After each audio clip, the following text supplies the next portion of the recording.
também o pessoal do terceiro ano, né, já tiveram essa matéria comigo. Eu estava pensando na questão da inclusão, e eu que sou um cara assim um pouco voltado para o existencialismo, eu pensei na parte mais prática de tudo isso, né, como que isso funciona. E aí eu fiz uma ligação essa semana para o meu irmão, para incluí-lo na minha vida, né? Então, eu acho que a inclusão ela pode começar pelos que estão ao lado. A inclusão pode começar pelos nossos. Tá? Mais do que sistematizar uma verdade, nós precisamos vivenciá-la. E ela faz parte desse processo de pequenos detalhes da nossa vida, da nossa existência. E eu estava pensando um pouquinho sobre tudo isso. Tem alguém marcando o tempo, né? Porque o Edson está aí, né? Eu percebi que existe uma inclusão que nós chamamos de inclusão mecânica. Qual que é a inclusão mecânica? A inclusão mecânica, se você entrar aqui dentro da instituição, você vai percebê-la. Faz parte da estrutura que nós ofertamos, então, para incluir aquele que, de alguma forma, se apresenta fora, né? Ou que tem mais dificuldades, como os portadores de deficiência física. Você percebeu hoje, dentro da faculdade, nós temos, claro, para acessar um andar ao outro, um elevador. Então, isso faz parte para que um cadeirante possa ter autonomia. Foi recentemente colocado ali uma pequena rampa, não sei se vocês perceberam, para descer na segunda parte do nosso refeitório, né? Para que ele possa ter, então, essa autonomia. Foi colocado ali aquela trilho azul, nem sei porque isso tem cor, né? Porque é para cego, mas recentemente eu estava no Banco do Brasil e aí tinha uma pessoa portadora de deficiência visual, né? E aí o cara lá atendendo ele, eufórico e tal, faz isso, faz aquilo, não sei o que, tentando fazer o melhor. Aí ele solta, olha, é só seguir a faixa amarela. Aí todo mundo estava assim, começou a rir, né? Porque aí ele percebeu a ironia da fala dele. Claro que não foi assim por querer, mas essa inclusão mecânica. A Constituição nossa, em 1988, diz o seguinte: Constituição da República Federativa do Brasil estabelece promover um bem de todos, sem preconceitos de origem, raça, sexo, cor e quaisquer outras formas de discriminação. Define ainda no artigo 205 a educação como um direito de todos, garantindo o pleno desenvolvimento da pessoa, o exercício da cidadania e a qualificação para o trabalho. Então, a ideia basicamente é permitir ou facilitar a vida de quem tem alguma dificuldade para que ela tenha, então, essa cidadania posta. Ou seja, eu que possuo algum tipo de dificuldade, então eu vou poder exercer, talvez, a minha cidadania através do meu trabalho. Isso é importante? Claro que é.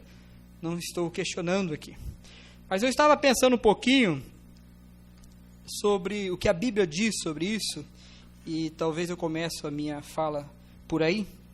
E ali no texto do apóstolo João, 1 João 4,20, disse: se alguém disser, ama a Deus e odiar o seu irmão, ele é então mentiroso. Tá? Por quê? Porque o ser humano é aquele que você convive, que você está presente, que você apalpa, que você vê. Então, se você odeia o teu próximo e diz amar a Deus, então você é um mentiroso. Jesus, ali em Mateus 39, para ele o socorro que prestamos ao próximo é um socorro a ele próprio. Ou seja, o cidadão, o indivíduo que está ao nosso redor, toda vez que ofertamos a ele algum tipo, então, de ajuda, o próprio Cristo está dizendo, então, que eu estou ajudando o próprio Jesus. Uma expressão de Martinho Lutero que eu gosto muito, que ele diz o seguinte: Deus não pode ser amado em sua majestade. Devemos amar Deus em suas criaturas. Ou seja, olha para essa criatura que está ao teu lado aí. É esse indivíduo aí. mais do que uma sistêmica a respeito da inclusão, né, uma mecânica, a inclusão bíblica, ela parece que ela vem a partir de uma ação de afetividade, de afeto, em relação ao outro. De fato, é parar e gastar tempo com. Estou quase pregando, né? Parar e gastar tempo com. Então, tem esses textos aqui que refletem. Mas o nosso texto de análise, de fato, se ainda tem tempo para isso, foi citado aqui pelo professor Eliseu, mas passado de largo, porque ficou incumbido da minha pessoa respondê-lo. Vou tentar trabalhar com vocês esta perspectiva, que é Gênesis 1:26.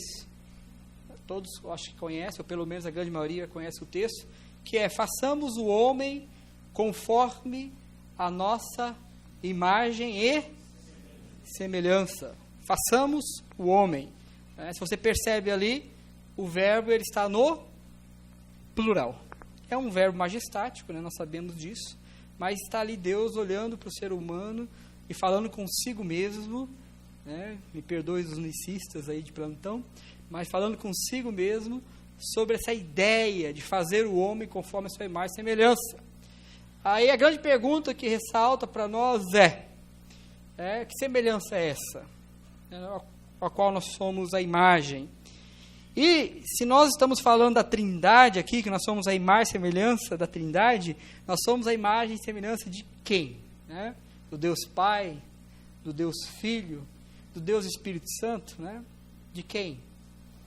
Então eu fico pensando que essa ação de inclusão ela é extremamente necessária, mas também ela precisa ser propagada de alguma forma contra a cultura, se assim eu posso dizer. Se a inclusão, vamos dizer assim, usar esse termo secular, é uma inclusão para o trabalho, para o exercício da produção, a inclusão bíblica, a inclusão teológica, ela vai confrontar em partes, talvez, esse conceito. Então, a primeira pergunta é: nós somos a imagem e semelhança. Que imagem e semelhança é essa? Nós somos a imagem e semelhança porque nós herdamos de Deus o que nós chamamos de pessoalidade. Assim como Deus é uma pessoa, eu e você também somos uma pessoa. Ser pessoa é ter a capacidade, primeiro, de reconhecer a nossa própria existência. Você percebe a sua própria existência? Um grande pensador chamado Descartes falou sobre isso. Eu penso, logo existo. Ele percebeu a sua própria existência. Então, a pessoalidade é perceber a sua própria existência, ou seja, você sabe de fato que você existe. Então, isso é determinante como herança da pessoalidade, imagem, então, semelhança de Deus. É a nossa capacidade, como assim Deus tem, de reconhecer uma questão moral. Ou seja, o homem ele reconhece o bem e o mal. Ele sabe o que é certo e ele sabe o que é errado. E não adianta tentar dizer que isso dizer contra isso, porque mesmo o bandido mais cruel, né, se você for uma dessas estruturas onde ele mora alguém que pratica algum tipo de crime, né, então ele vai colocar ali um muro alto, né, ele vai colocar uma cerca elétrica, ele vai colocar talvez um segurança, porque ele não quer ser roubado, porque ele sabe que não é bom ser roubado, mesmo ele praticando algum tipo, então, de delito. Então, a pessoa reconhece uma questão moral, né? Tem a ver com a nossa pessoalidade também, que nós herdamos de Deus, a concepção de fazer escolhas. Eu e você somos dotados, nós temos o livre-arbítrio, né? Você pode trabalhar outras questões aí, que eu sei que já girou na sua cabeça, para que serve isso? Não é para ser feliz, tá? A liberdade não é uma ação do homem para a felicidade, mas o homem sim tem capacidade então de fazer escolhas, coisas que as demais criaturas não têm. Então, homem e mulher, como foi dito aqui, nessa pessoa de frente, ela tem a capacidade então de fazer escolha, ou escolhas no plural. Eu sempre cito essa ilustração quando eu falo para os meus alunos, vão lembrar, um animal ele não jejua. Se ele está com fome, tem uma cachorrinha chamada Pantufa, talvez vocês já viram por aí, né? Um grandão, né? Desse tamanhozinho assim. Então, se você colocar comida ali, ela come. Ela não fala assim, eu estou meio pesadinha, vou dar uma segurada, tal. Não tem essa perspectiva no bicho. Agora, eu já posso fazer diferente, apesar que eu estou um pouquinho acima do peso, e luto um pouquinho com isso há algum tempo, eu posso escolher o que comer e quando comer e se quero ou não comer. Eu posso até dizer, eu vou morrer de fome. Eu posso escolher, eu tenho essa condições de determinar isso para a minha vida. Ou seja, então eu herdo de Deus essa pessoalidade. Eu sou a imagem e semelhança de Deus porque eu sou uma persona, eu sou uma pessoa. Agora, sendo pessoa, imagem e semelhança, eu percebo que há uma estrutura importantíssima para que a gente perceba, então, e que faz a temática da nossa discussão. Quando nós pensamos numa pessoalidade de Deus, nós vamos pensar principalmente de um grande significado, né? Deus, em nenhum momento da história, se podemos atribuir a Deus, né, uma ação histórica, ou seja, uma questão temporal, aí você também discute aí com o teu cérebro,